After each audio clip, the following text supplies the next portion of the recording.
আসসালামু আলাইকুম ওয়া রাহমাতুল্লাহি ওয়া বারাকাতুহু। প্রিয় শিক্ষার্থীবৃন্দ ও অভিভাবকবৃন্দ, করোনাকালীন এই সময়ে আলহাজ ইমামউদ্দিন মডেল উচ্চ বিদ্যালয়ের পক্ষ থেকে প্রধান শিক্ষকের তত্ত্বাবধানে অত্র বিদ্যালয়ের অভিজ্ঞ ও সুদক্ষ শিক্ষক মণ্ডলী দ্বারা অনলাইন ক্লাস হয়ে আসছে। তো আমরা প্রতিনিয়ত এই ক্লাসগুলো করেছি বা করতেছি এবং করব, যাতে করে অভিভাবক বৃন্দের কাছে আমার একটি কথা, যে আপনারা আপনাদের সন্তানদেরকে আপনাদের নিজ দায়িত্বে আমাদের এই অনলাইন ক্লাসগুলো দেখার সুযোগ করে দিবেন, যাতে করে তারা বিশেষ উপকৃত হয়। তাই আমি মোহাম্মদ ফারুকুল ইসলাম, ইংরেজি শিক্ষক আলহাজ ইমামউদ্দিন মডেল উচ্চ বিদ্যালয় এর পক্ষ থেকে ইংরেজি বিষয়ের দ্বিতীয় পত্র থেকে ট্রান্সফরমেশন অফ সেন্টেন্স বিষয় নিয়ে আলোচনা করব। তো আমার আজকের আলোচনা থাকবে অ্যাসার্টিভ টু ইন্টারগেটিভ সেন্টেন্স, কিভাবে অ্যাসার্টিভ থেকে ইন্টারগেটিভ করা হয় সে বিশেষ কিছু নিয়ম সংক্ষেপে আমি এখানে তুলে ধরেছি। আশা করি প্রথম থেকে শেষ পর্যন্ত ক্লাসটি করলে বা দেখলে সবাই উপকৃত হবে। প্রথমে আমি লিখেছি অক্সিলারি ভার্ব, এভি সংক্ষিপ্ত আকারে লিখেছি auxiliary verb plus apostrophe n't plus subject plus বাকি অংশ। এই একটা সূত্র দিয়ে আমি বেশ কিছু ইন্টারগেটিভ তৈরি করতে পারবো। আমি এখানে সেগুলো ফুটিয়ে তুলেছি। যেমন হি ইজ ডুইং ইট, এখানে হি সাবজেক্ট, হি হচ্ছে অক্সিলারি ভার্ব, ডুইং মূল ভার্ব, ইট হচ্ছে অবজেক্ট। তাহলে এখানে দেখা যাচ্ছে ইজ হচ্ছে অক্সিলারি ভার্ব। আমি এখানে লিখেছি যে অক্সিলারি ভার্বের সাথে কি করতে হবে, অ্যাপোস্ট্রোফ এনটি দিতে হবে।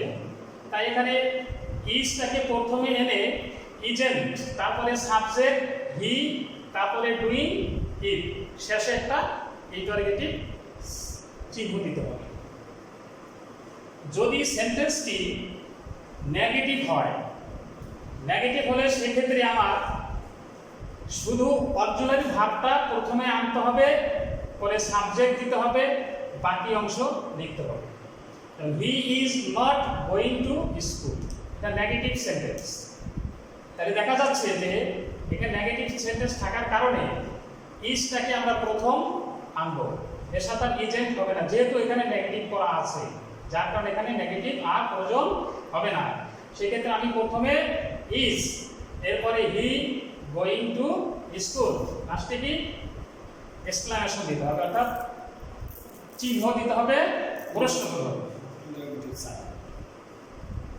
এখন আমি অক্সিলারি ভার্ব তো সবারই জানা আছে, am, is, are, was, were, shall, will, have, has, had, do, does, did ইত্যাদি, এবং মোডাল কিছু ভার্ব আছে, shall, should, will, would, can, could, may, might, must ইত্যাদি। তো আমি এখানে চারটা ভার্ব শুধু ব্যতিক্রম থাকবে।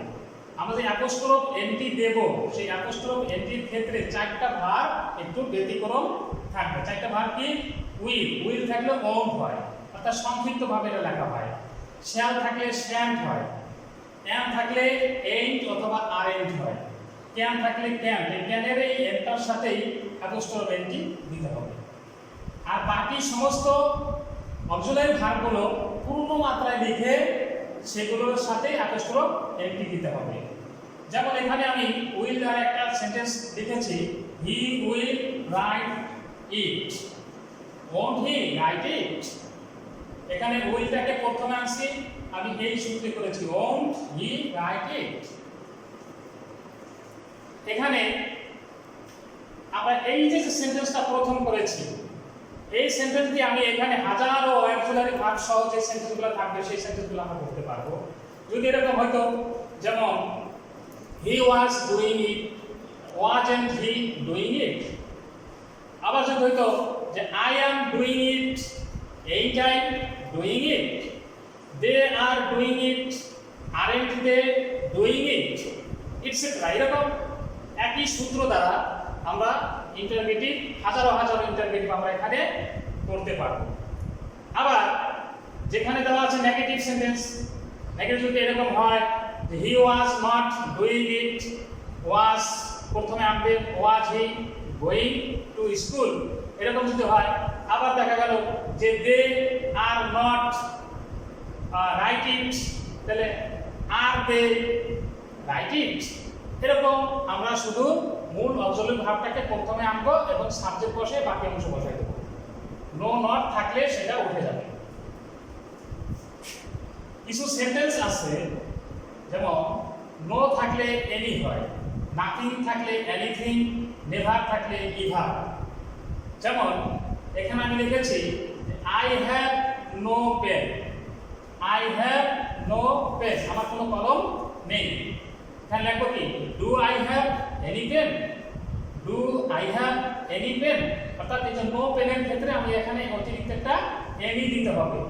আবার এটাকে এইভাবে করা যায় হ্যাভ আই এনি পেন, এটা ব্রিটিশ পদ্ধতি, এটা আমেরিকান পদ্ধতি, হ্যাভ আই এনি পেন। আর এখানে এখন লেটেস্ট যেটা মানে এটা একটা ফর্মাল ইংলিশ, আর হ্যাভ যদি দিতে যাচ্ছে ইনফর্মাল হয়ে যাবে। এটা স্ট্রং বেশি, বর্তমানে এখন এটাই স্ট্রং বেশি এই ইংলিশটা। যেমন do I have any pen, he had nothing to do, তার কিছু করার ছিল না। এখানে ডিডন্ট হি, সরি এখানে ডিডন্ট না, did he.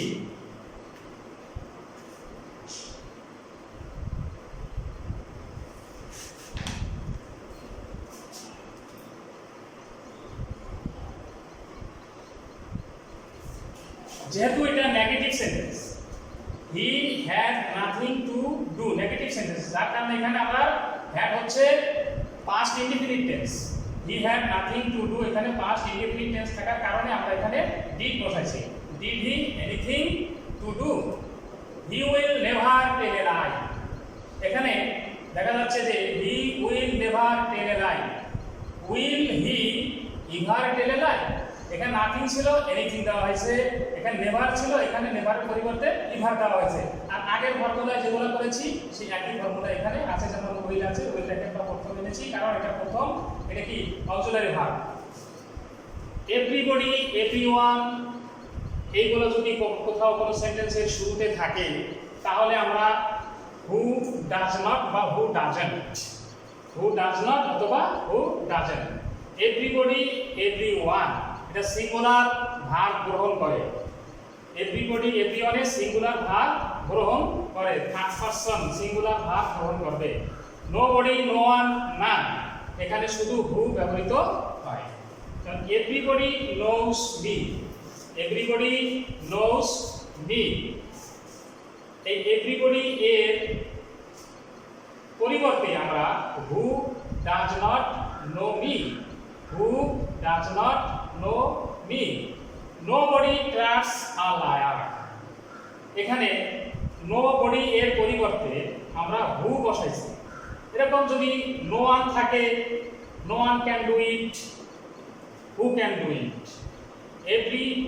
Everybody likes me, who doesn't like me.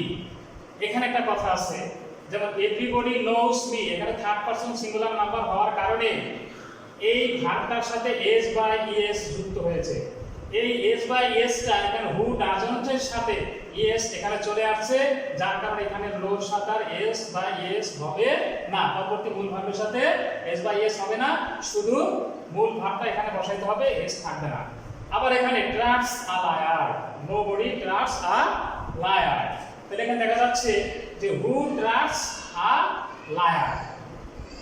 যদি কোনো অক্সিলারি ভার্ব না থাকে সেক্ষেত্রে দেখা যায় কোনো সেন্টেন্সে অক্সিলারি ভার্ব খুঁজে পাওয়া যাচ্ছে না। এগুলো তো আমরা যে কোনো সেন্টেন্সে অক্সিলারি ভার্ব আছে বিধায় আমরা অক্সিলারি ভার্ব দিয়ে আমরা এগুলা করতে সুযোগ পেয়েছি এবং তাড়াতাড়ি করতে পারছি, কিন্তু দেখা যাচ্ছে যদি কোনো অজলের ভাগ সেন্টেন্সের ভিতরে নাই থাকে তাহলে আমার টেন্স ভেদে, সেখানে টেন্স ভেদে যদি প্রেজেন্ট টেন্স হয় তাহলে ডোন্ট, থার্ড পারসন সিঙ্গুলার হলে মূল ভার্বের সাথে এস বাই এস হলে ডাজন্ট, এবং যদি পাস্ট ফর্মে থাকে তাহলে আমাদের ডিডেন্ট দ্বারা শুরু করতে হবে।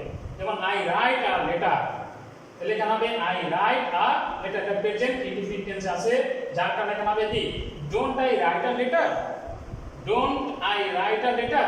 যদি এখানে রাইটের জায়গায় যদি এখানে রোট হইতো, যেমন I রোট a letter,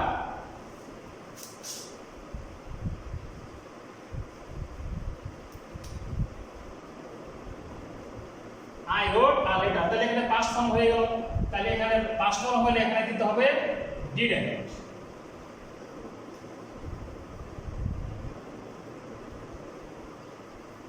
ডিডেন্টটাই write a letter, কিন্তু এই মূল ভাবটা তখন কিন্তু অবশ্যই এখানে বেস ফর্মে আসতে হবে, বেস ফর্ম মানে প্রেজেন্ট ইনডিফিনিট ফর্মে এখানে থাকবে ডিডেন্টটাই write a letter.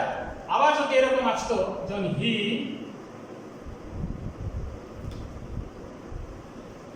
he writes a letter, তখন আমার এখানে doesn't, এই যে doesn'tটা ব্যবহৃত হতো,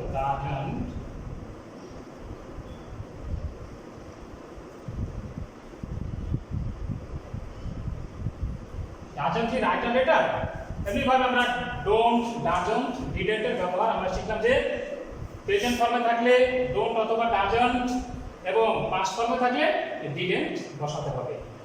তো শিক্ষার্থীবৃন্দ, দেখা যাচ্ছে যে আমি যে আইটেমগুলো দিলাম একটু সুন্দর করে তোমরা এই ভিডিওটা একবার দুইবার করে একটু দেখো, দেখলে আশা করি যে তোমরা এখান থেকে ভালো উপকৃত হতে পারবে এবং এই ইন্টারগেটিভ সেন্টেন্সটা কিভাবে তৈরি করতে হয় সে বিষয়ে ভালো মতো উপকৃত হবে।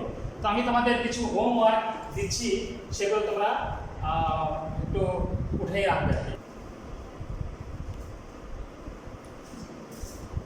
শিক্ষার্থীবৃন্দ, তোমাদের যেই বিষয়গুলো তোমাদের সাথে আলোকপাত করলাম সেই বিষয়ের উপরে ভিত্তি করে আমি প্রত্যেকটা আইটেমের একটা করে আমি উদাহরণ এখানে দিয়ে দিচ্ছি। তোমরা এগুলো বাড়িতে বসে চেষ্টা করবে যাতে করে তোমরা এগুলো করতে পারো। They are playing football, you have done the work, you should watch this video, I play cricket, everyone do it, he has no car, he ate rice, no one can do it। এই করা sentence তোমরা বাড়িতে বসে করার চেষ্টা করবে। তো আশা করি ভালো থাকবে। Stay home, stay safe.